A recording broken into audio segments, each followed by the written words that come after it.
সংসারে পড়ে রয়েছে অনেক কাজ, কিন্তু কোনো কাজই করা হচ্ছে না। এক হচ্ছে গরমের অতিষ্ঠতার কারণে এবং সময়ের অভাবেও কোনো কাজ করে এগোতে পারছি না।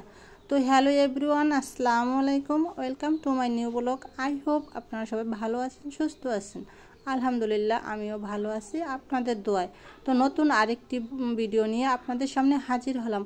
অবশ্যই আমার ভিডিওটা স্কিপ না করে সম্পূর্ণ ভিডিওটি একটা লাইক দিয়ে দেখতে থাকবেন, আর সম্পূর্ণ ভিডিও দেখলেই অনেক কিছু দেখতে পারবেন। তো দেখতেই পাচ্ছেন আমি কিন্তু এখানে একটা জামার পিস নিয়ে নিছি, আর পিসটা এখন কাটার জন্য সব কিছু রেডি করে নিছি।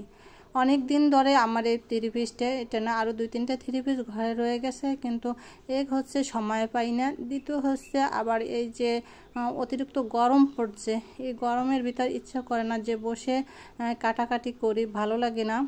তাই এরকম অলসতা করে করে অনেক দিন হলো এই পিসটা কাটা হচ্ছিল না। তো আজকে ভেবে নিয়েছি যে কাটবই, যত কষ্ট হোক বা যাই হোক না কেন জামার পিসটা কেটেই নেব। তো এজন্য আর দেরি করলাম না, পরে আমি জামার পিসটা বের করে এবং কেটে নিয়েছি। এই তো দেখতে পাচ্ছেন আমার জামার পিসটা কিন্তু কাটা হয়ে গেছে, আর হচ্ছে এর পাজামাটা আগে একদিন কেটেছি। তো এখন এটাকে কেটে রেখে দিলাম, পরবর্তীতে আবার একটা সময় করে বানিয়ে নেব। তো কথা বলতে বলতে কিন্তু রান্না করতে চলে আসছি।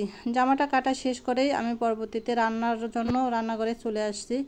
তো রান্না করার জন্য এখানে আমি ডাটাগুলো কেটে নিচ্ছি, আর ডাটা দিয়ে মাছ দিয়ে তারপরে আলু দিয়ে আমি একটা ঝোল তরকারি রান্না করব।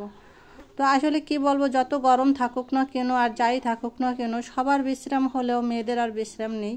কারণ তাদের যে প্রতিনিয়ত কাজ, রান্নার ঘরে আসতে হবে, এটা মাস্ট বি, রান্নার ঘরে আসতেই হবে, তাতে যত গরম হোক বা যাই হোক না কেন। দেখেন এত গরম পড়ছে, তারপরে কিন্তু কিছু না কিছু সবাই কিছু না কিছু সময় বের করে বিশ্রাম নিচ্ছে, কিন্তু মেয়েদের কোনো বিশ্রাম হচ্ছে না, তাদের আগুনের কাছে আসতেই হবে। তো এই তো প্রতিনিয়ত যে আমাদের একটা রুলস মাফিক কাজ আছে, প্রতিদিন আমাদের রান্না করব, এটাই করছি। যত গরম হোক তারপরও কিন্তু আমরা রান্না থেকে বিরত নেই। আসলে কি বলবো, জীবন চলার পথে মেয়েরা হচ্ছে বড় যোদ্ধা, তাদের নিজেদের বলতে কিছুই নেই, কিন্তু তারপরও কিন্তু তারা থেমে নেই, তারা কিন্তু একভাবে একটার পর একটা কাজ চালিয়ে যাচ্ছে। এমনকি নিজের বাড়িটাও একটা সময় কিন্তু হয়ে যায়, মেয়েদের পর হয়ে যায়। আর মেয়েরাও হচ্ছে কি মানিয়ে নিতে নিতে আর চলতে চলতে জীবনের আয়ু ফুরায়, মেয়েরা এভাবেই তাদের জীবনটাকে কাটিয়ে দেয়। তো দেখেন আমি কিন্তু উস্তা ভাজিটা করে নিচ্ছি, আর এখন মাছগুলাও ভেজে নিচ্ছি। তাই এক পাশ ভাজা হয়ে গেছে, উল্টে আমি অন্য পাশটাও ভেজে নিলাম। এরপর তো দেখেন এই যে পরিমাণ মতো তেল দিয়ে তারপরে পেঁয়াজ মরিচ দিয়ে দিলাম, এরপরে একটু রসুন বাটা আর একটু জিরা বাটা দিয়ে আবারও আমি মশলাটাকে ভালোভাবে কষিয়ে নিয়েছি। আর কষিয়ে নেওয়ার পরে কিন্তু এই যে আমি ডাটা আলু এগুলো আবার দিয়ে দিলাম। এই সবজিটা দিয়ে এখন আমি আবারও ভালোভাবে নেড়ে চেড়ে নিচ্ছি।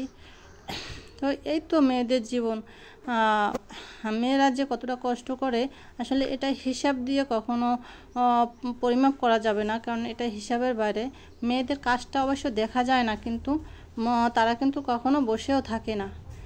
তো এই তো দেখেন আমি কিন্তু ঝোলের পানিটাও দিয়ে দিচ্ছি।